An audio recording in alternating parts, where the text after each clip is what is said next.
Asalaamu calaykum waraxmatullaahi tacaala wabarakaatu. Kulanti wacan oo wanaagsan daawada meel walbo aad naga daawanayso. Kusoo dhawaaw sheekadii Waasuge iyo Warsame socdaalkii 30 maalmood qaybteedii 10aad.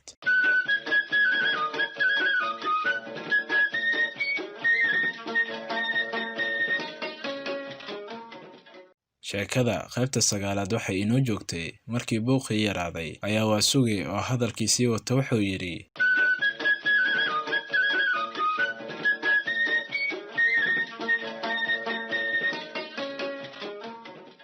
qaybta 10aad waxay ku bilaabmaysaa Warsamow amuurta iigu daran ee gabadhu iiga yaabisay waxay tahay markastoo aan ka sheekaysano murtida Soomaaliyeed inta hadalka iska soo gasho ayay iyaduna soo daliishataa gabayo iyo heeso afgaal ah oo uu leeyahay nin ay magaciisa ku sheegaysay Shakespeare. markoo Warsamiintaas maqlay ayuu intuu qosol la raftay yiri Waasugow ninkay gabadhu sheegtay ma waxay barbar dhigaysaa laashimiintii Soomaaliyeed oo ay ka mid yihiin Raaga Ugaas, Calluux Aadan, Sayid Maxamed, Axmed Gabyo, Faarax Shooriye, Salaan Carabey, Timacade, Cali Xuseen Xirsi, Aybakar Rooble, Geedi Garabey, Faarax Seefey, Qamaan Bulxan iyo kumanyaal kale oo ka wada daran. Waasugow ayuu Warsame yiri asagoo hadalkiisii sheegshagayo cara daraadeed sideedaba aan ku warrame dadkoo dhammi wuxuu quuri la'yahay kartida iyo maskaxda Ilaahay Soomaalida siiyey oo aan cid ku gaarta lahayn. laakiin waxaa la yiri libaax tuuryala lama gaaro cayduna waxba kama tarto. hadalkaas qiimaha leh oo Warsame ku raagay Waasuge wuxuu ku xasuustay gabaygii Salaan Carabey oo ku saabsanaa inay jirin wax ka xumaan badan qof aan libintaada kuu qirin. wuxuuna yidhi dumarkuba xublaha fooshu way xanaf wareeraane balse inay xasuus daran yihiin waxau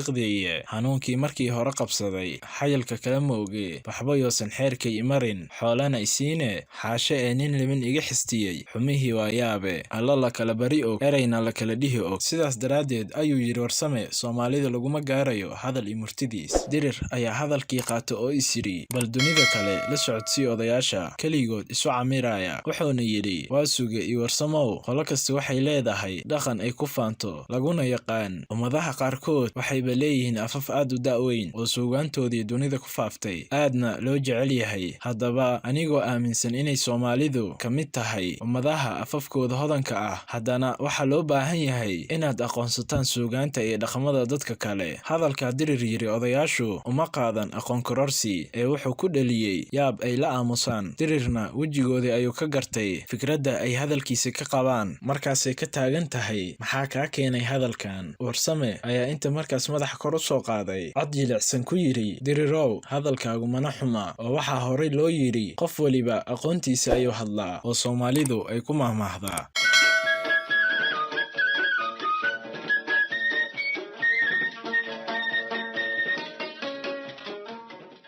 Waasuge inkastoo hadalkiisii ka xumaa haddana uma jawaabin dirir maxaa yeelay wuxuu ku xushmeynayay Warsame aqoon horena kama dhexaynin labadooda. Waasuge wuxuu door biday inuu sheekadii Maariya ku saabsaneed halkeedii kasii bilaabo. wuxuuna yidhi Warsamow weli ma kuu sheegay inay Maariya maalin dhoweyd anigoona iska jiraynin weysada iga jibisay. Waasuge waa iska oday culimala jir ah wuuna ka warhayaa inayna weyse ka jibin gabadha uu wiilkiisa qabo. wuxuuse haddana aaminsan yahay in amuurtu ay Maariya sidaas ka duwan tahay. dirir ayaa is yidhi duqa shakiga ka saar oo yidhi Waasugow waxay ila tahay inayna Maariya weyse kaa jibin karin maxaa yeelay mar haddii ay diinteena qabto inay isguursan karaan iyada iyo wiilkaagu waxaa kuu cad inaysan weyse kaa jibin. Waasuge ayaa si lama filaan ah hadalkii u qaatay oo si tanaago ah u yidhi dirirow ma waxaad leedahay Maariya ay gabar Soomaaliyeed ayaa haddii Ilaahay kuu roon yahay inkasta oo wiilkayga qabo yaa soo halaad garatay ma aha. intuu gacmaha hadba gees u taagay ayay Waasuge ushii ka dhacday. markuu intuu rogmaday ushii soo qaaday is yidhi wuxuu dhinaciisii ka arkay nin heybad culimo ka muuqato oo hareed gaduudan leh cimaamad ayaana ninka madaxa ugu duuban gacantana wuxuu ku sitaa bakoorad iyo tusbax gaaban. Waasuge wuxuu is yidhi allaylehe haddaad mas'aladii shiiq u heshay wuxuuna tala ku dhammaystay inuu wax ka weydiiyo xaajaday dirar ku murmayeen. haddaba maxaa dhacay? ninkii Waasuge shiiqa u haystay ayaa intuu yaro kululaaday cimaamadii madaxa ugu duubneed iska furay oo dibadda soo dhigtay cero jeegaxiir ah. intaa kuma ekaysane xabad sigaar ahna wuu shitay. Waasuge wuu arkayaa waxaasoo dhan asagoo la yaaban siduu ugu sirmi tegay niyaddana iska leh reer magaalku shiiqlamood badana. Waasuge wuxuu amuurtaas ku xasuustay ninkii hore u yidhi haddaad magaalo tagtid waxaad arkaysaa caalin faasaq ah caami duub leh carmal timo badan iyo carruur shaash leh.